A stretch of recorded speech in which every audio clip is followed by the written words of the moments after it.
북한이 지난 밤사이 군용기 10여 대와 탄도미사일 등을 동원해 연쇄 도발을 감행했습니다. 우리 군 당국은 9.19 군사합의 위반을 규탄하는 공개 경고 성명을 발표하고 대북 전통문을 보냈습니다. 정부가 5년 만에 북한 핵과 미사일 개발 등에 관여한 15명의 개인과 16곳의 기관을 독자 제재하기로 했습니다. 미국도 북한의 미사일 발사를 규탄하며 대화 복귀를 촉구했습니다. 해수부 공무원이 서해상에서 북한군에 피살되기 전에 중국 선박과 접촉한 정황을 당시 군과 해경이 은폐한 것으로 감사원의 감사에서 드러났습니다. 20명을 수사 요청한 감사 결과를 놓고 여야 간의 공방도 거세지고 있습니다.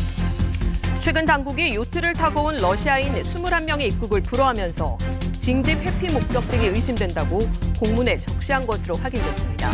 지난 9일엔 42톤급 러시아 요트가 또 남해로 진입해 내년 4월까지 체류 허가를 받았습니다. 단독 보도합니다.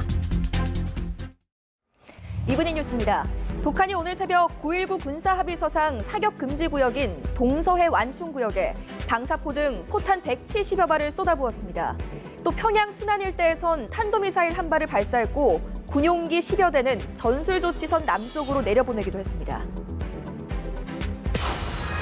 북한이 도발 수위를 계속 높이자 정부가 5년 만에 처음으로 대북 독자 제재 카드를 꺼내들었습니다.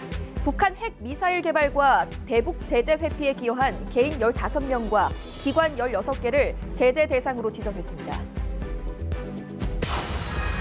윤석열 대통령은 계속되는 북한 도발을 9.19 남북 군사합의 위반으로 규정하고 관련 내용을 하나하나 검토하고 있다고 말했습니다.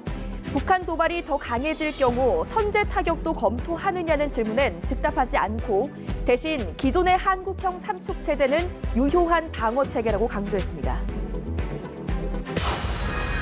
서해 공무원 피격 사건과 관련해 20명을 수사 의뢰한 감사원 중간 조사 결과를 두고 여야가 거세게 충돌했습니다. 국민의힘이 문재인 정부의 치밀한 조작이 드러났다며 공세를 취하자 민주당은 감사원이 사실을 왜곡해 윤석열 정부의 하수인으로 전락했다며 반발했습니다.